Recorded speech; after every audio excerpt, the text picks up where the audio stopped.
Good afternoon, everyone. I'm Liang Wang from UW Madison. Today, I'm going to talk about SideChannel attacks on shared search indexes. This is a joint work with Paul, Jiahui, Vincent, David, and Tom.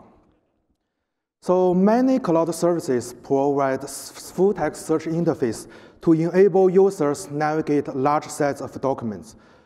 They might use industry standard search system like Elasticsearch or use other third-party search and services. So how does the full-text search work in cloud services? Say a user Alex store her documents in some service, and when Alex search for a keyword, the service will get all the documents that contain that keywords and return them to Alex. So to improve the search efficiency, the service usually builds an invert index by splitting the document contents into terms. So the key of the index is a term, and the corresponding value is the number of the documents that contain that term. So maintaining a single index for each of the user will have serious performance issues. For example, the memory usage could be very high. So best practice suggests that a service should use shared index, which means that an index is computed over documents from many different users. In this case, when Alex search for a keyword like dog, the service will first will extract all the documents that meet the search condition, and then use the filter to filter out any documents that Alex does not have access to. This is called post-processing. And the size of an index could be very large. So in large deployment, services usually perform load balancing by building multiple independent indexes across different machines. Each of the index is also called a shard. So the load balancing could be performed per user or per documents. Per user means that all the documents from a given user will go to the same index. Per document means that a document will be randomly assigned to an index. So a large deployment usually have hundreds of indexes or shards. It has long been assumed that post-processing is sufficient for data isolation and user data protection. So what if I tell you that in this setting, there is still a side channel in the search index of cloud services? In fact, we developed the first practical attacks against the search index in multi-tenant cloud services. We call it stress attacks. So using stress attacks, we can figure out how many, the number of indexes or shards being used by a service. And we can also learn if a term of interest is, if any other documents contain a term of interest. We can also estimate how many documents contain a given term, but I will skip this in the talk to save time. So finally, we evaluated our attacks on 3 services and found our attacks are efficient. So let's start with some background. If multiple documents meet the search condition, the search engine usually will sort these documents based on a metric called relevance score. So the algorithm for relevance score is TF-IDF or its variants. So TF, the term frequency, is the number of times the term appeared in a document. And the DF, document frequency, is the number of documents containing a given term. So relevance score is a function of TF-DF and the total number of documents on a given index. So a higher relevance score indicates the documents are more relevant to the search result. So some services will return the relevance score in their search result, like GitHub. This results in a simple side channel. So how does it work? Say Alex searched for a keyword dog, and only her document, doc1, contains this keyword. And then Alex will see the relevance score of doc1 as S1. And some other users have updated their document, so their document also contains this term. In this case, when Alex searches for the keyword doc again, she will see the relevance score of doc1 become S2. And according to the relevance score function, S2 should be lower than S1. So this basically gave Alex an oracle to determine if any other documents on the index contain a term of interest. So the root problem is that the relevance score computation depends on all the documents that contain a given term, not just the documents that belong to Alex. So this is called the DF side channel. Butcher and the clerk discovered this side channel like 10 years ago in the context of a search engine in local file system. But we didn't know before our works if this side channel still exists in modern multi-tenant cloud services. Also, no one has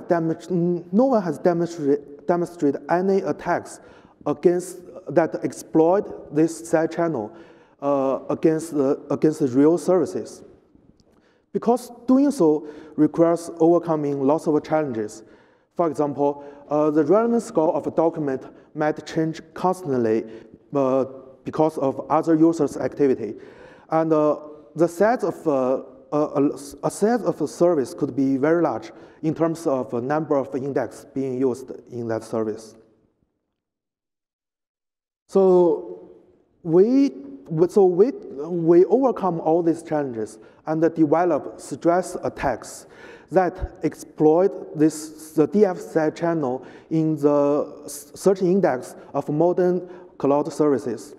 And any user could perform could use stress attacks to learn sensitive information from other users' documents. So stress attacks consist of a set of techniques. The first one is called ScottyP. So given a term T and a document D, one can use ScottyP to determine if any other documents on the index contain the term T. We further use ScottyP to build a tool called koshertesting. So an attacker can use koshertesting to determine if two attacker controlled or two or more attacker controlled documents are on the same index. And then we use koshertesting as a subroutine to build a tool called shard mapping. Using shard mapping, we can put exactly one document on each shard of a service. And then we use this document as the identifier for this shard. So the ScottyP is robust to the noise in the scoring, and the koshertesting and shard mapping can help us handle the multi-shard issues. So now I will introduce this ScottyP. So how to do that? First, the attacker generates a long random term R and updates his document D with this term. And then the attacker searches for this term, gets the resulting relevance score as S. S is also called the baseline score. This corresponds to the situation that the term only appears once on some index. So next, the attacker updates the document D with the term of interest, with the term T, and queries the term T and get the relevance score as S prime. So the attacker compares S and S prime. There are two cases. The first case is that no other documents on the index contain this term of interest. Then S prime will be similar to S. Otherwise, S prime should be much less than S. So a question is if we can distinguish these two cases.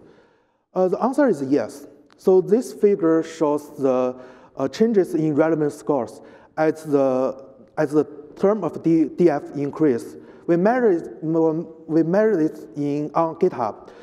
As we can see, if the DF changes from 1 to 2, there will be a notable drop in the relevance score.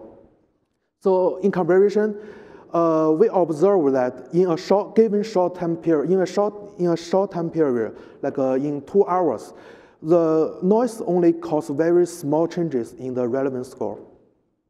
So the conclusion is that we can reliably distinguish these two cases in ScottyP. So next, we use ScottyP to build this subroutine called koshertesting. It's very simple. So we just create 2 documents that with the same random string. And if their scores are lower than the baseline score, we know these 2 documents should be on the same index.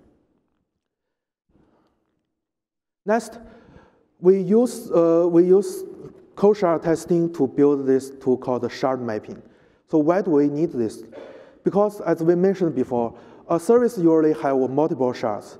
So then there are no set channel between shards. So an attacker might want to perform her attacks on every possible shard. However, documents are randomly assigned to shard. So the attacker won't be able to know which shard a document is on. That means that she might perform a repeat her attacks on the same shard multiple times. To improve the attacker performance, we build this tool and place exactly 1 document on each shard. The resulting documents are also called shard map. So we use these documents as an identifier for shard. And then the attacker will be able to create a document on specific shard and also perform attacks on specific shards. To do so, we just keep creating documents, and we just use kosher test to test if a new created document is on the same shard with any previously created document. So if this document is kosher with any previously created document, we just throw that document away. Otherwise, we will keep that document as an identifier. So we developed this techniques and test our attacks in local setting. Next, we want to test our attacks against the real services. So we found that 3 services are vulnerable to our attacks. Note that in our experiment, we only extract data from accounts under our control and never compromise on the user's privacy. So I will focus on GitHub in my talk. So GitHub is one of the most popular code hosting service in the world. It has millions of users and billions of documents. GitHub has 2 types of repos, private repo and public repo.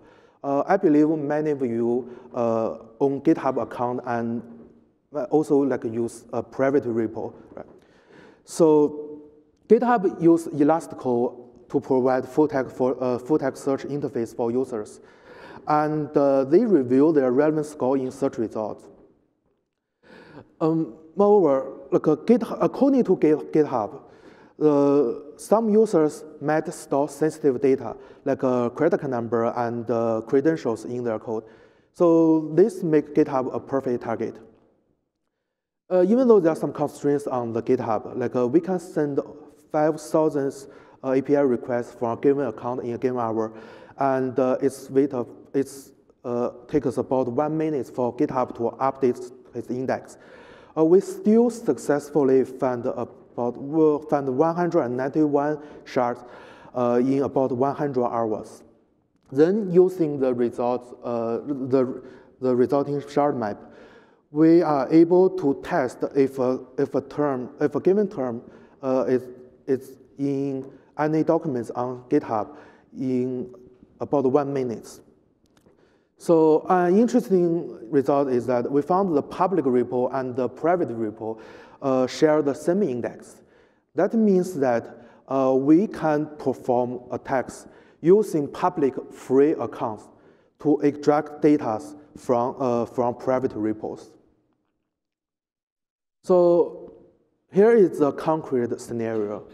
See, the attacker knows the victim Alex stores her credit number in some file on GitHub. And from other sources, like a restaurant receipt, the attacker knows the bank identifier number and the last 4 digits of Alex's credit number.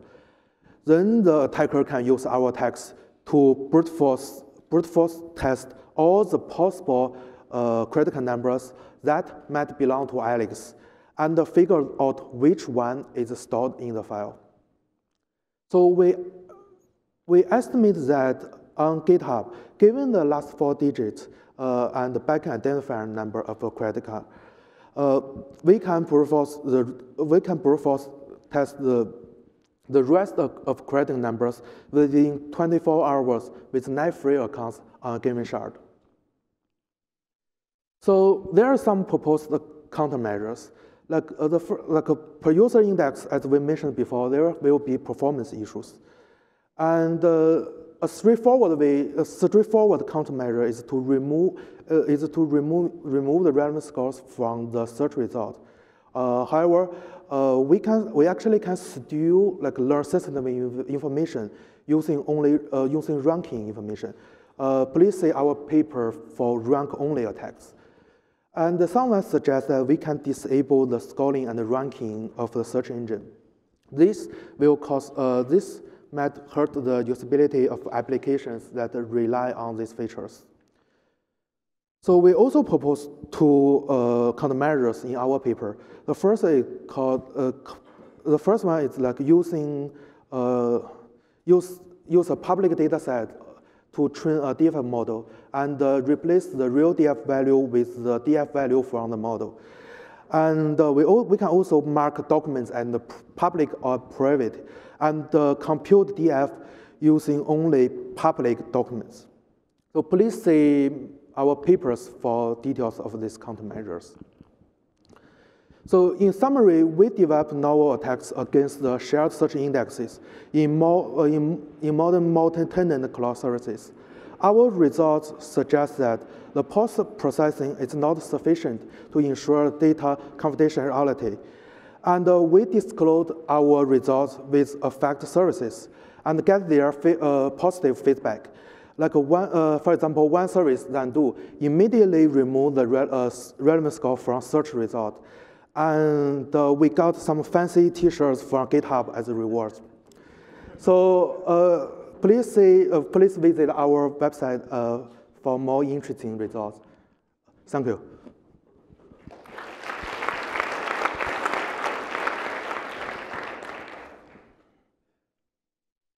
Any questions?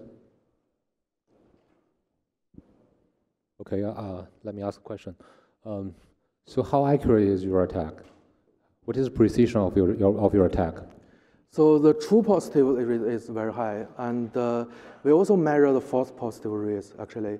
So for like a low entropy strings, like the string has less than 9 characters, the false positive rate is actually high. But for high entropy strings, the false positive rate is near 0.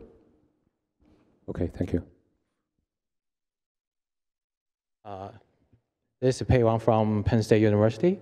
Actually, I noticed there was a paper in VLDB 2015. They are also attacking the ranking functions of online large databases. So can you compare your work with their approach? Like, is there a fundamental difference? Sorry, I didn't read that paper.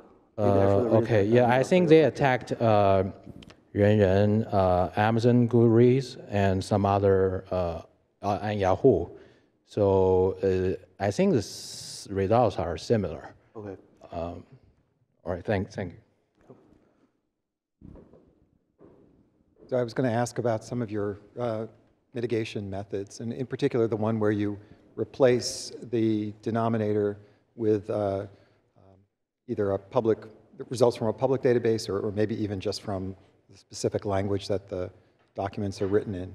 If you use that mitigation, how does that affect the performance of the the system that returns results, and then does that completely eliminate your ability to attack? Are you asking about our countermeasures? I was asking about one of your mitigation approaches. I'll take it offline. Yeah, let's do. Okay, thank you. That saves us a lot of time. Well, let's thank the speaker.